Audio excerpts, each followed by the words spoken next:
नमस्कार, मैं हूं धर्मेंद्र। आप देख रहे हैं ऑनलाइन न्यूज इंडिया।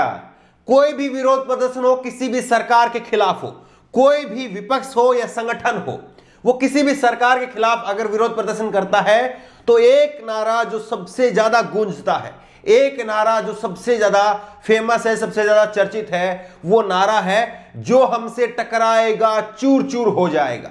चाहे बीजेपी विपक्ष में रही तब भी उस नारे का इस्तेमाल होता था, कांग्रेस विपक्ष में रही तब भी इस नारे का इस्तेमाल होता है, और चाहे कोई भी संगठन अगर सरकार के खिलाफ विरोध प्रदर्शन करता है तो इस नारे का इस्तेमाल जरूर किया जाता है। इस नारे का मतलब क्या है और इस नारे के मायने क्या है, ये आपको आज समझाएंगे, एक वीडियो आपको दिखाएंगे। सिंघू बॉर्डर, पंजाब और हरियाणा के बड़े संख्या में किसान दिल्ली के सिंघू बॉर्डर पर डटे हुए हैं, लेकिन सिंघू बॉर्डर पर लगातार पिछले कई दिनों से कड़ाके की ठंड पड़ रही है और बारिश भी हो रही है। और सिंघू बॉर्डर पर जबरदस्त बारिश हुई और पूरी स्टेज खाली कर दी गई। स्टेज के सामने बैठने वाले जो हजारों लोग थे वो अपने अपने ट्रॉलियों में चले गए।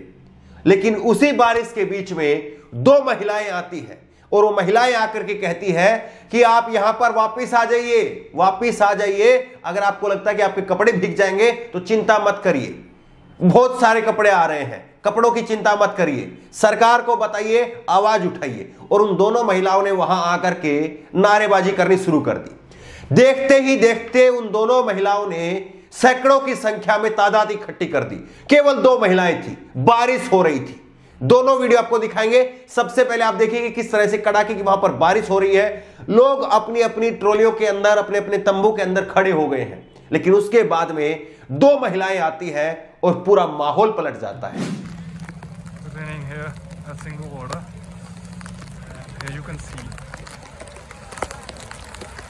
स्टेज ऑफ किसान मजदूर संघर्ष committee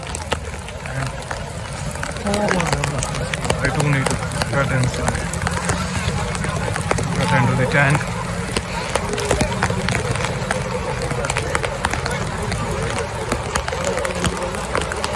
They start pouring glue.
Just few minutes ago, no one here.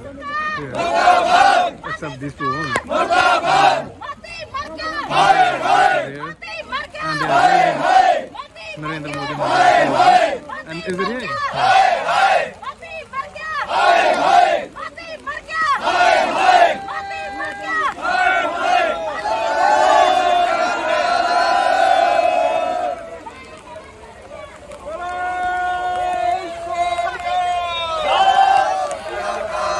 इन दो महिलाओं ने बता दिया कि नारी शक्ति क्या होती है। इन दो महिलाओं ने देश को आईना दिखाने का काम किया है कि अगर ये दो महिलाएं इतनी कड़ाके की बारिश ठंड के बीच में अगर सरकार के खिलाफ मोर्चे पर खड़ी हो सकती है तो क्या देश इकट्ठा होकर के एक मोर्चे पर खड़ा नहीं हो सकता?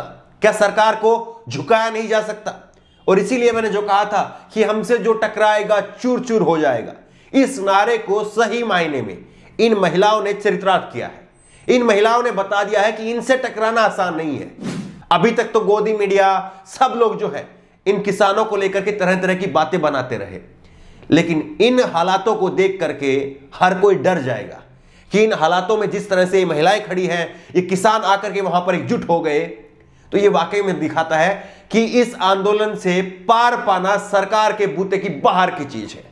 गोदी मीडिया ने सब कुछ दिखाया, मसाज करती हुई मशीनें दिखाई, वहां पर गर्म पानी का जो गीजर है, देसी गीजर, वो दिखाए, वहां पर दिखाया कि पिज्जा की पार्टी हो रही है, सब कुछ दिखाया, लेकिन ये बारिश की तस्वीरें गोदी मीडिया नहीं दिखाएगी। गोदी मीडिया नहीं दिखाएगी कि किस तरह से तिरपाल के अंदर इतनी कड़ाके की ठंड और बारिश का सामना करते हुए किसान लगातार डटे हुए हैं। गोदी मीडिया इस बात का जिक्र नहीं करेगी। और प्रधानमंत्री नरेंद्र मोदी ने अपने संबोधन में कहा कि सरकारी संपत्तियों को नुकसान ना पहुंचाए।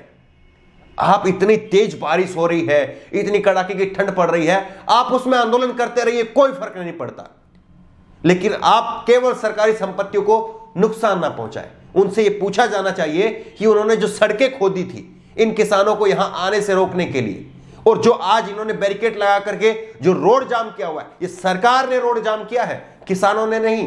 किसान दिल्ली के रामलीला मैदान में आना चाहते थे, जंतर मंतर पर आना चाहते थे, और वहां पर इनके लिए इंतजाम किया जा सकता था बारिश से बचाव के लिए हर तरीके से, लेकिन वहां पर वो बचाव नहीं हुआ, वहां पर वो सरकार ने आने नहीं दिया, और इसीलिए किसान दिल्ली के अलग अलग बॉर्डर पर डटे रहने के लिए मजबूर हो गए।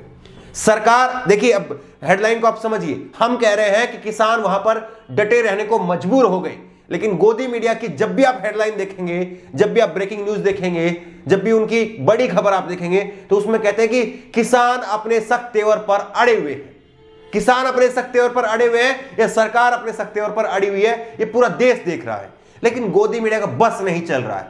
और जिस तरह से इन महिलाओं ने वहां पर डट करके दिखाया है कि इस आंदोलन को तोड़ना, इन किसानों को पीछे मोड़ना अब मुमकिन नहीं है, और जिस तरह से जैसे जैसे दिन बीतेंगे, अभी जो है ये जनवरी महीने की शुरुआत हुई है, मकर संक्रांति के बाद में ये माना जाता है कि ठंड जो है वो कम होनी शुरू हो जाती है।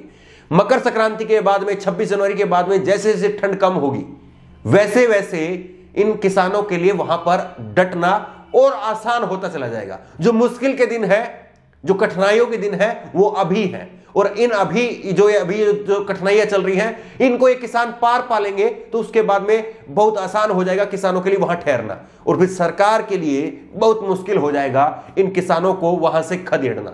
लेकिन एक सवाल पूछा जाएगा, वो सवाल ये है, बड़ा गंभीरता के साथ में सवाल को पूछा जाएगा। सवाल ये है कि सरकार ये बिल, ये कानून किसके लिए लेके आई?